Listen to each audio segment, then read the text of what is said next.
Oh, the perils of moving out. I've got to drink all this gin and eat all this chocolate that's in my cupboard. It's so horrible. It's a war out there. Like, you wouldn't think you need to tell anyone not to leave poo on the toilet seat.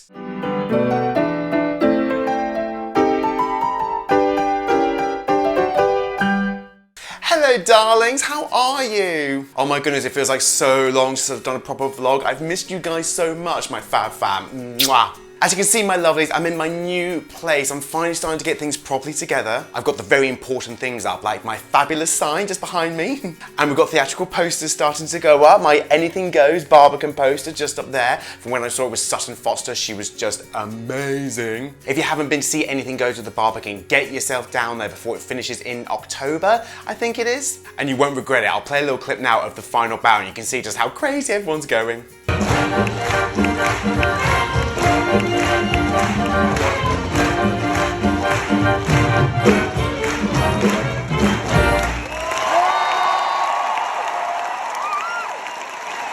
If you're new here, by the way, hi, my name is Richard. I do a lot of fabulous theatre content. If you like what you see here, then press that subscribe button and join the Fabaret family. I'm also on Facebook, Twitter, Instagram, trying to get my head around TikTok. So come and follow me, my darlings. You know you want to. Mwah.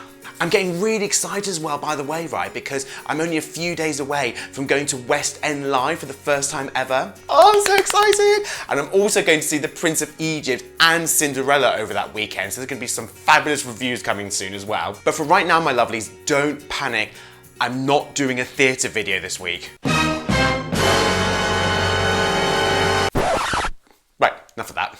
Now, I'm not doing a theatre vlog this week, but I've had loads of drama with me moving, finding a new place, getting everything in. Oh my days, it's been crazy. So today I want to share some of my experiences with you and also advice for anyone else who's looking to rent their own place or move into a rented accommodation. I'm here to give some advice. So my lovelies, let's start with the reason why I decided to move out in the first place. I just thought it was time to get my own place because I was just kind of sick of living with people who I didn't really know. Like, the landlord would always just chuck other people in. Like, we didn't really get any say in it. My landlord did seem to have a talent of finding people who were very messy. And I'm a tidy person, but I'm not hardcore about it. You know, it's things like put the bin out, wash your hair out of the shower after you finish so that I don't have to view your disgusting hair when I go into the shower. I don't think that's too unreasonable to ask. And already I've only been living in this new place for about 3 weeks, and it sounds stupid, but the luxury of just being able to go to your kitchen whenever you want to make a cup of tea, use the bathroom whenever you want, go wherever the frigging hell you want and do what the hell you want in your own space. Oh, it's just so amazing. It feels so free. I mean, I'm gonna be completely poor now because obviously I'm paying so much more rent,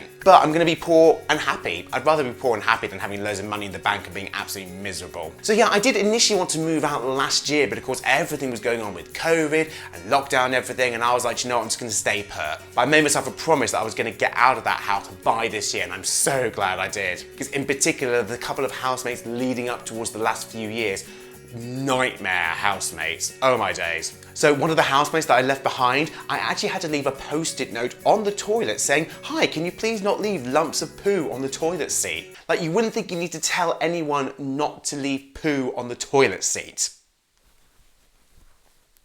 You shouldn't have to do that. And also, I've got no issues with other people coming over to the house. Of course, it's a shared house. People have friends, family, stuff like that. But when someone decides they're gonna have 9 people over on Christmas Day in our tiny squished living room, and they didn't even say anything about it, all these people just turned up. And after that, my housemate decided it'd be fine to leave all the Christmas Day washing up, rotting on the side of the sink for like 3 days. Like, there was leftover food and everything, which was growing new stuff on it. It was, ugh. And this same ex-housemate, I eventually worked out, was growing weed in his bedroom. And my landlord decided they weren't really going to do anything about it, so I had to get the police involved. Like, I've got no issues if people want to smoke weed or do whatever drugs they want. It's your life, you do what you want. But I was really conscious about weed being grown in the house and dodgy people coming over to my house to collect stuff and smoke stuff. Yeah, so after he got arrested by the police, my landlord decided he wasn't going to evict him.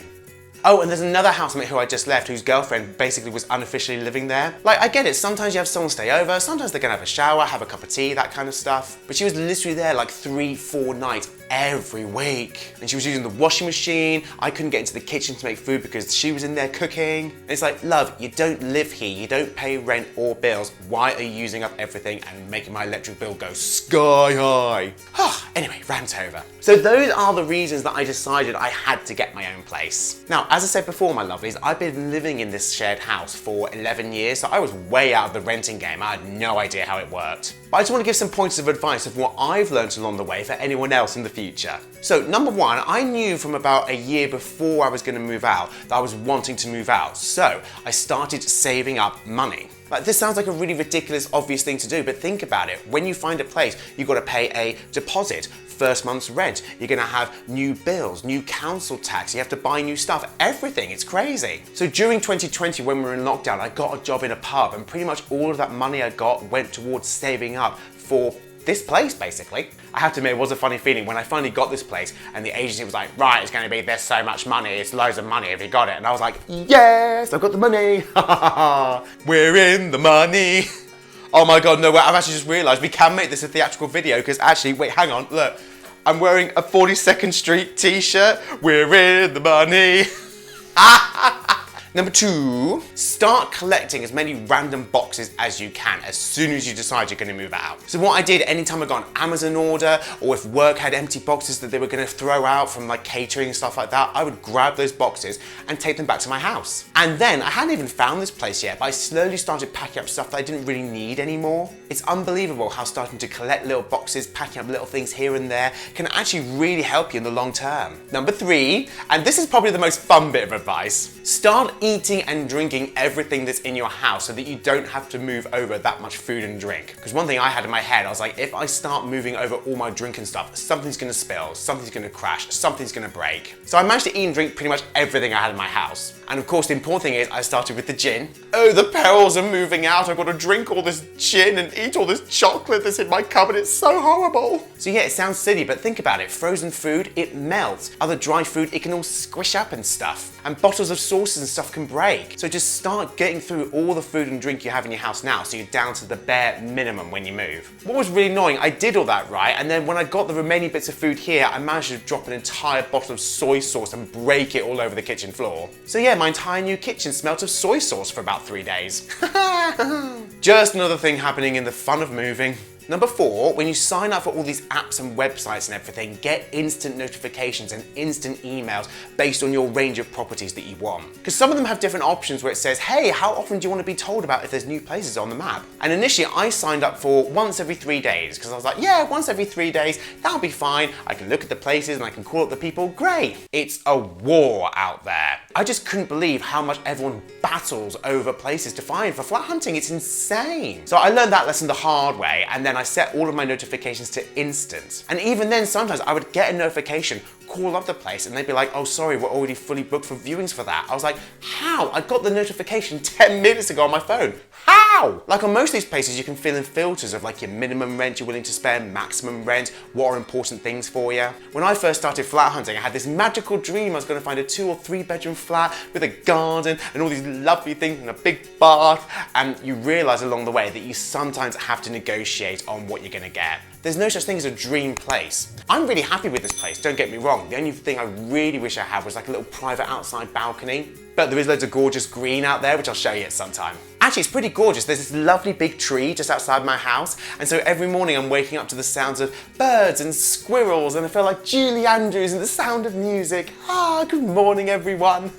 Okay, so when it actually comes to house hunting, make sure that you sign up for every app, every local agency website, everything that's going. You'll probably find that a lot of the different websites do actually advertise the same places, but you never know. There might be a sneaky one in there all the time. I would say do not use things like Gumtree or Facebook Marketplace, because I had a couple of hilarious instances where I found a place on Facebook Marketplace and I was like, this seems too good to be true. So I sent a couple of messages back and forth, quickly figured out it was a scam. But if you don't go down the official agency route and you're trying to find it through a personal ad, just don't do it if you don't actually know the person or if you don't know it through another person in real life. Because you could end up being swindled for like thousands of pounds. Number 5, don't feel that you have to say yes to the very first place that you're offered. What was happening with me is that just because I saw a place and I liked it doesn't mean I was going to get it. Because normally there was about at least 6 or 7 other people who had seen that place and wanted it as well. And then they'd submit all the details to the landlord and they'd decide who would get it. So it's basically like a lottery. And what was quite frustrating, a lot of the time I didn't get places because it was going to be me living by myself. Landlords really seem to like couples. I finally understand the logic of Space. Do you remember Space on Channel 4? Totally get that logic. They did that whole thing and I totally understand it now. Hi, we're A couple. That wasn't a comedy, that was a reality check. So anyway, don't feel you have to say yes to the first place you find, which did happen to me. So about 2 months ago, I did actually find a place which initially I thought was great. And it was in my price range and everything. And the agency called me up about 2 hours after I'd looked at the place saying, hey, if you want it, it's yours. And I initially said yes, and I put down a holding deposit. So a holding deposit is basically normally about a week's worth of rent, and that's so the agency can take the place off the market so they can initially guarantee that it's yours. So for the first day I was like, hey, this is great, I found a place, this has been so quick and easy. But when I really stopped to think about it, I was like, hang on a minute. Yes, this place is in my budget, but it's quite a bit far out of town. Also, there was no shortcuts to this place. You had to go through about 10 minutes of weavy, winding roads. And at the time, I think I was just like, I need to find a place to live. I need to find a place to live. Just say yes to anything that comes along. But then when I thought about it, I was like, actually, the place is in a really awkward position. I'm gonna have to be spending lots of money on transport. I wasn't that positive about the area as well. And so basically I sent them an email about 2 days later saying, hi guys, I've actually found a different place. I've decided I'm gonna take that one instead, sorry. And of course that meant I lost my holding deposit. But I hadn't actually found another place to live yet. I was just like, I just don't really want that place actually. So take your time, really think about it when you're offered a place, really think about it. It's hard as well, I know, because normally with house viewings, you've only got about 5-10 minutes to look around the place to try and work out if you want it. Okay, number 6. There we go, that's my way of getting another theatre aspect into this. So, point 6, great, you've battled all the way through flat hunting, you've found a place, you've been selected, and you've got the keys. Great! If the landlord or agency doesn't do this for you, then do an inventory report. This is basically a log or status of every part of the property that you're living in before you actually move in. And it's a chance to go around and check for any marks, damages, issues, things like that. The main reason for this is so that, at the end of the tenancy, whenever you decide to move out, you're not going to get charged for all these little issues because they were already there when you moved in. Most of them are very minor things like a tiny little mark on the wall or things like that. Things that you can live with, which is fine. But of course, if there are any serious problems, report it to your landlord. I'm quite lucky, I had a really good agency in the end. And actually it was quite funny, the guy who initially showed me around this place, he showed me about 3 or 4 different flats in the past as well, over like the past month and a half. So it got quite funny towards the end, we actually got to know each other really well. And by the time we got to this place, I was like, oh Jack, have you had a haircut? It looks nice. If it gets to the point that you recognize estate agents so much when you're flat hunting that you can tell if they've had a haircut, that's when you know you've been doing this too long. So yeah, the agency did an inventory report and they gave me a copy and I went round proper it and did everything as well. And they had missed a few big things and I was like, hello, this mark here, that thing there, that's not working, done. Okay, point 7, when it finally gets to moving, don't be afraid to ask people for help. Because I thought initially in my head, oh, I'll just hire a moving company or something with a big van and they'll chuck everything in, take it down, great, sorted. But I just put some stuff up online saying, hey, is anyone free over this week at all to help me out a little bit? If you've got a car or a van, that'd be great. And I was really overwhelmed by the amount of support and offers I got. It was amazing. And also, actually, it was a really nice way to catch up with people after a random 1.5 years of lockdown. It was like, hey, how are you? You're right, take this box. Right, point number 8. Once you're actually in, make sure to at least say hi to all of your neighbours or people that are living in the same building as you.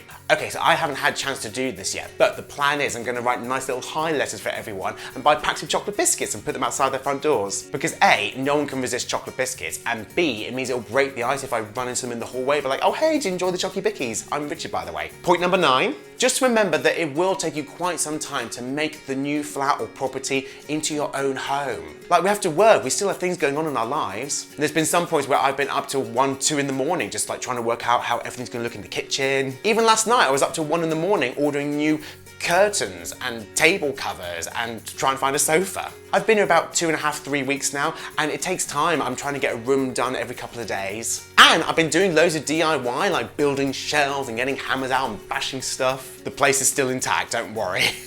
Well, before I leave you for today, my darlings, I just want to say a bit of a nightmare situation I had here. So yeah, I moved in and then I had no hot water for 8 days. Now, I like to be nice and clean, groomed and everything, so for me, no hot water for 8 days, that was torture. So for the first couple of days, I was fiddling around with switches and stuff, trying to work it all out, because I was like, I'm sure it's not broken, I just need to work out how this immersion heater works. And I left everything on, heating and immersion-wise, for like 2 days straight, and still no hot water. So I emailed the peeps saying, hi, bit of an emergency, I've had no hot water for 2 days. And a day later, they sent me back the manual for the immersion heater saying, hey, why don't you try and fix it yourself? Now that manual might as well have been in ancient Greek because I didn't understand a word of it. I'm just not a plumber, manual person like that. And let's face it, anyone who knows me, if you give me like a spanner or a hammer and loads of pipes with hot water, it's gonna end badly. So eventually a plumber did come along to look at it and he was like, yeah, it's screwed, it's broken. And even he laughed at the fact that they'd sent me over the manual for me to try and fix it. Because he said to me, oh yeah, it's a high pressure system.